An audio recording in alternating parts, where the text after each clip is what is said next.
নমস্কাৰ মৰমৰ ছাত্ৰ ছাত্ৰীসকল ডিডি আৰ্ট চেনেললৈ সকলোকে স্বাগতম জনাইছো বহুতে কমেন্টত কৈ আছিলা যে স্যাৰ 1 নম্বৰীয়া প্ৰশ্নৰ কাৰণে কিমান লিখিব লাগে 2 নম্বৰীয়া প্ৰশ্নৰ কাৰণে কিমান লিখিব লাগে 3 নম্বৰীয়া প্ৰশ্নৰ বাবে কেই পেজ লিখিলে ভাল হয় বা 5 নম্বৰীয়া বা লং কোৱেশ্চনৰ বাবে কিমান পেজত ফুল মাৰ্কস দিয়ে এনেকুৱা ধৰণৰ কোৱেশ্চনছ বহুতে সুধি আছিল আৰু এটো এটা খুব ইম্পৰ্টেন্ট কোৱেশ্চনছ কাৰণ এটো কথা আমি এই কাৰণে জানিব লাগে আমি মাৰ্কসৰ কাৰণে পঢ়িব লাগিব কাৰণ মাৰ্কসটো পাবই লাগিব বাকি বুজি পোৱাৰ লগতে আমি মাৰ্কসটো কেৰি কৰিব লাগিব ভাল এখন মাৰ্কশিট পাবলৈ হলে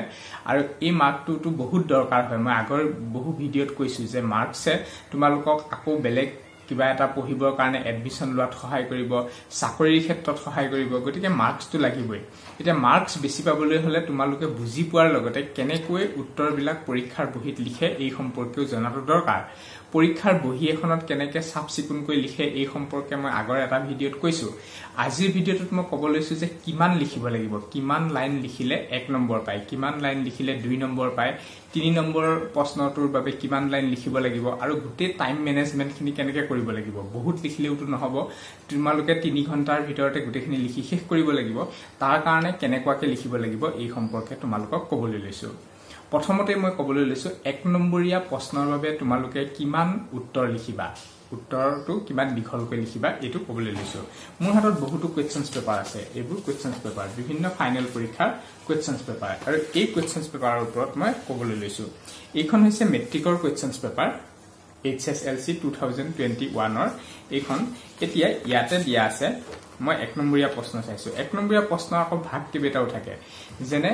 এটা থাকে অবজেক্টিভ টাইপ কোৱেশ্চনছ অবজেক্টিভ টাইপ কোৱেশ্চনটো প্ৰশ্নটো দিয়া থাকে আৰু তলত 4টা উত্তৰ দিয়া থাকে তাৰে পৰা শুদ্ধ উত্তৰটো লিখিব লাগে এইটো এটা হৈছে 1 নম্বৰীয়া কোৱেশ্চনছৰ প্যাটাৰ্ন এতিয়া সেই প্যাটাৰ্নটো আহিলে প্ৰশ্নটো দিয়া থাকিব তাৰে উত্তৰখিনি দিয়াই থাকিব তাৰে পৰা এটা উত্তৰ বাছিব লাগে সেই প্যাটাৰ্নটো এইখন কোৱেশ্চনছ পেপাৰত আছে 2022 ৰ স্বদেশ অধ্যয়ন বিষয়ৰ হায়াৰ সেকেন্ডাৰী কোৱেশ্চনছ পেপাৰ আৰু এই কোৱেশ্চনছ পেপাৰখনত এনেকুৱা প্ৰশ্ন আছে ধৰা হল এই প্ৰশ্নটো তোমালোকে দেখিছা বি নম্বৰৰ কোৱেশ্চনছটো ইয়াত প্ৰশ্নটো দিয়া আছে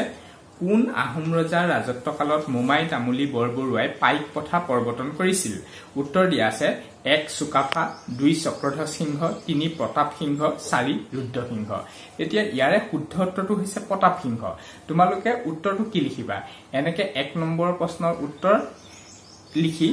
3 প্ৰতাপ সিংহ তেনেকে বুলি লিখি দিলে তোমালোকে 1 নম্বৰ পাই যাবা যদি তেনেকে এটা শব্দত নিলিখি এনেকেও লিখা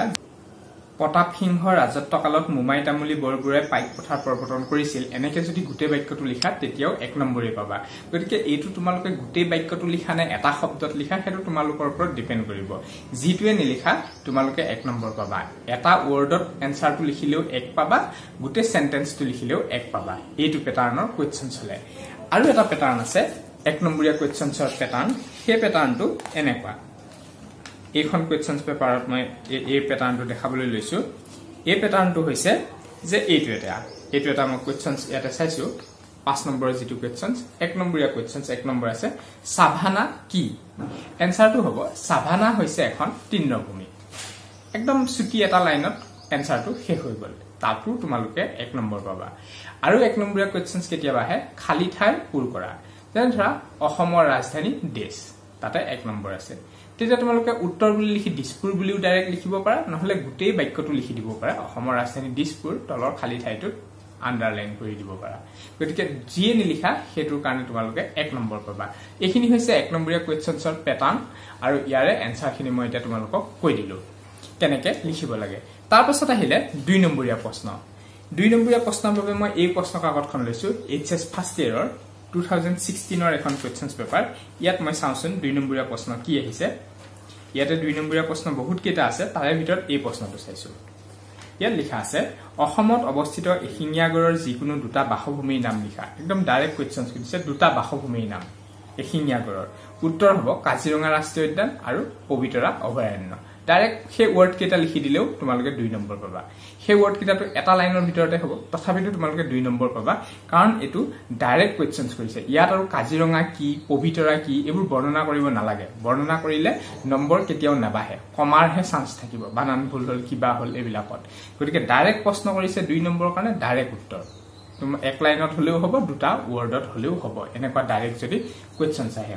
যদি 2 নম্বৰৰ কাৰণে এনেকুৱা কোৱেশ্চনছ আহে মানৱ ভূগোল কাক বোলে তেতিয়া তোমালোকে 3 লাইন বা 4 লাইনৰ ভিতৰত মানৱ ভূগোলৰ সংজ্ঞা এটা দিব লাগিব তেতিয়া তোমালোকে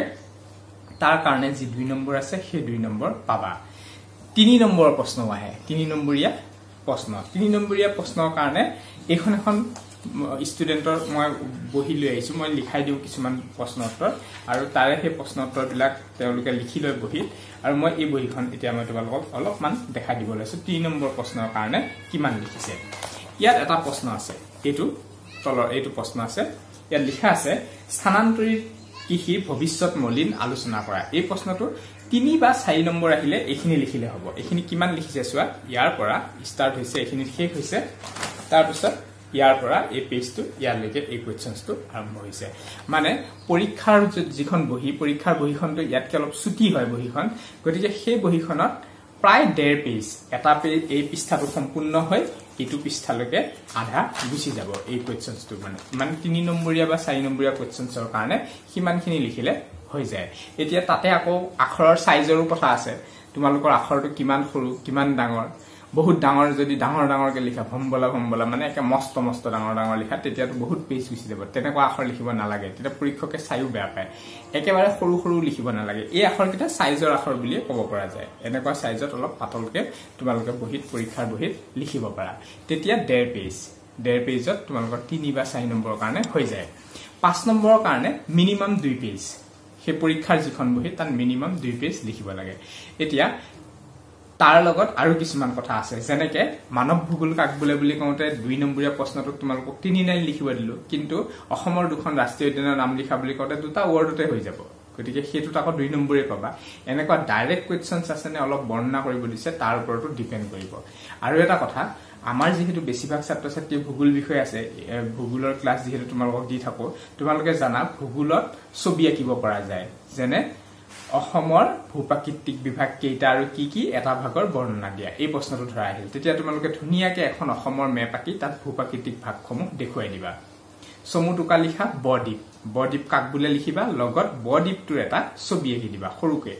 ছবি যিমান আঁকিবা সিমানে তোমালোকৰ নম্বৰ কেৰি কৰাত সহজ হয় বৰ্ণনা কৰি বহুত লিখাতকৈ এটা ছবিও বহুতখিনি কথা বুজাই দিব পাৰে গতিকে যিবোৰ প্ৰশ্নৰ উত্তৰত তোমালোকে ছবি আঁকিব পাৰা সেইবোৰ প্ৰশ্নত ছবি আঁকিবাই 2 নম্বৰ আহিলে আঁকিব নালাগে টাইম বহুত গুছি যাব 3 নম্বৰ 4 নম্বৰ 5 নম্বৰ এনেকুৱা প্ৰশ্ন আহিলে তাত যদি তোমালোকে ভাবা এই প্ৰশ্নটোৰ উত্তৰৰ লগত এটা ছবি আঁকিব পাৰি তেতিয়া হলে ছবিটো আঁকিবলৈ কেতিয়াও নাপাহৰিবা ছবিটো বহুত বেছি ভাল হ'ব লাগিব বুলি কথা নাই নৰমেল পেন্সিলেৰে অকনমান আঁকি দিলেই হ'ল যে কাক বুজাইছে অশ্বকুৰাকৃতিৰ হত সমুটুকা লিখা ধুনিয়াকে অকমান বেকাকে আঁকি অশ্বকুৰাকৃতিৰ হত বুলি লিখি দিলা একদম সমুতে পটককে হৈ যায় 1 মিনিটৰ ভিতৰতে ছবিটো হৈ যায় কিন্তু সেই 1 মিনিট সময় খৰচ কৰোতে তোমালোকে ইফালে ফুল মাৰ্কস পাবা ছবিটো নিদিলে কিন্তু বহুত লিখিলেও মাৰ্কটো 1 মান কেতিয়াবা কমাই দিয়ে 3 নম্বৰ থাকিলে 2 হে দিব পাৰে গতিকে এইখিনি কথা মনত ৰাখিবা তোমালোকে তেতিয়া পৰীক্ষাত খুব ভাল নম্বৰ লাভ কৰিবলৈ সক্ষম হ'বা আজিৰ ভিডিওটোত ক'ব লগা কথা এইখিনি আছিল আশা কৰিছো তোমালোক সকলোৱে বুজি পাইছা যে 1 নম্বৰীয়া প্ৰশ্নৰ কাৰণে কিমান লিখিব লাগে 2 নম্বৰীয়া প্ৰশ্নৰ বাবে উত্তৰটো কিমান দীঘল হ'ব লাগে 3 নম্বৰৰ বাবে কিমান 4 নম্বৰৰ বাবে কিমান বা 5 নম্বৰৰ কাৰণে কিমান ভিডিওটো ইমানতে সামৰিছো যদি ভাল পাইছা ভিডিওটো লাইক কৰিবা কমেন্ট কৰিবা আৰু বন্ধু বান্ধৱীৰ লগত শেয়াৰ কৰিবা লগতে ডিডি আৰ্ট চেনেলটো সাবস্ক্ৰাইব কৰি ৰাখিবা ধন্যবাদ